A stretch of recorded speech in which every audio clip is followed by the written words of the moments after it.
Hey, my friends, welcome to the Dallas Daily Show, coming at you literally from on the road.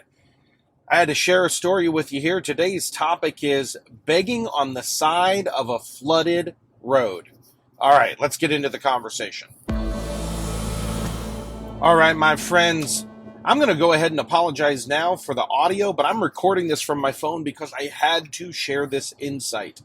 I am currently traveling to just outside of Nashville, Tennessee, to a conference in Franklin, Tennessee, and pulled off. There's been a lot last week. I think I'm recording this, so it was a week after they had flooding throughout Kentucky and Tennessee. All right, bad storms last week for them, and so you might hear this like in another week or so. But nonetheless, there was all this residual floodwater that had not yet receded.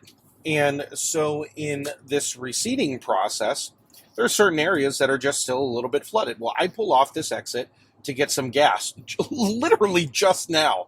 I pull off this exit to get some gas and get off the exit ramp. Everything's fine. The main street, the main drag to the gas station is totally fine. However, one of the side streets, so as I'm going just a little bit, I'm going west on this highway, not that you care. I was headed south on the interstate toward Nashville from St. Louis. I turned to go west on this street, and just on like the north side of it, there you go. I just threw 3 directions at you all. How great is that? This is what happens when you're driving south, turning west, and you see something happen to your north. You're like, what in the world am I looking at? This gentleman was on a side street, not the main drag, not the exit ramp.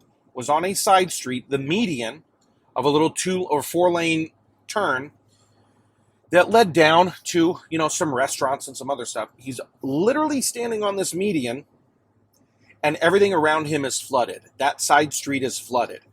No one is going up and down it. Even though there is a restaurant right down there and there's a gas station, there's no cars down there. There wasn't even cars at the restaurant because I looked and I'm watching this guy stand there with a sign.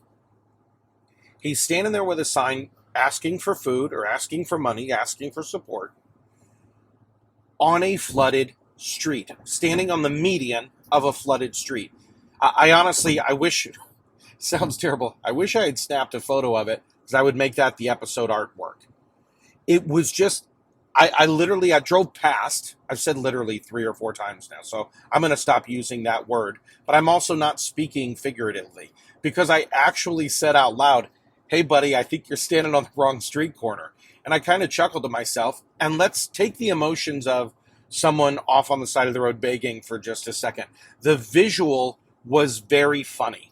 It was an ironic visual that you thought, man, dude, you are totally in the wrong place. Okay? Nobody is going up that street. You are begging on the side of a flooded street. Totally wrong position, right? It's a totally wrong position.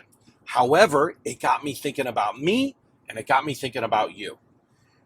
How often in our lives do we simply go back to the old place of familiar? See, what I thought was this guy, probably that's his normal corner.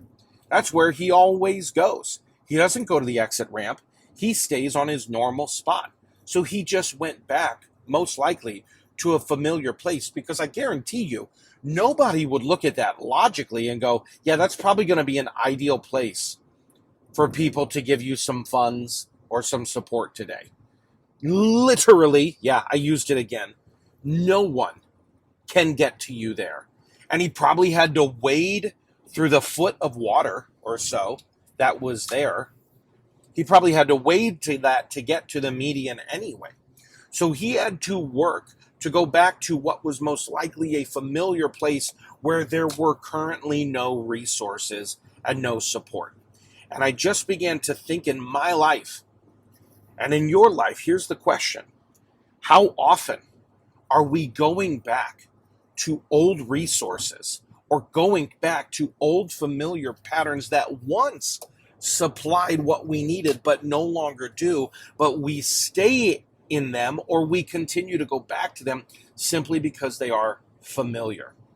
We're missing out on an opportunity to find a new possibility because we're stuck in patterns of familiarity.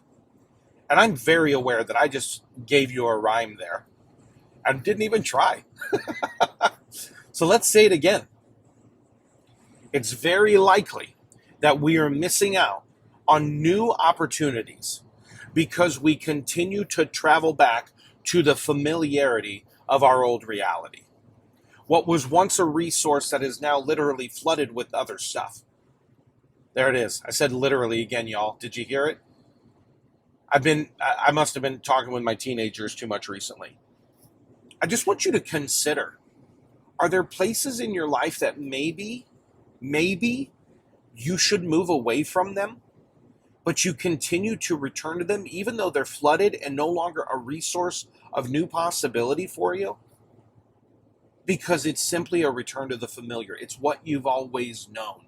It's what you've always done, right? That is the death knell. Whenever you hear a business owner say, well, this is what we've always done. We always do what we've always done.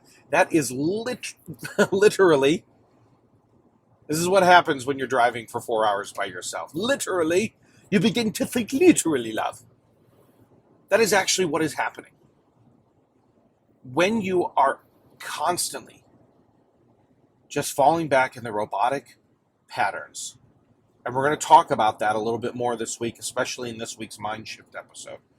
But when we are falling back into automated activity and robotic patterns of living, we find ourselves often returning to familiar, even though it is no longer a friendly environment, even though it is no longer a healthy environment, even though it is no longer an environment that will source us or life us.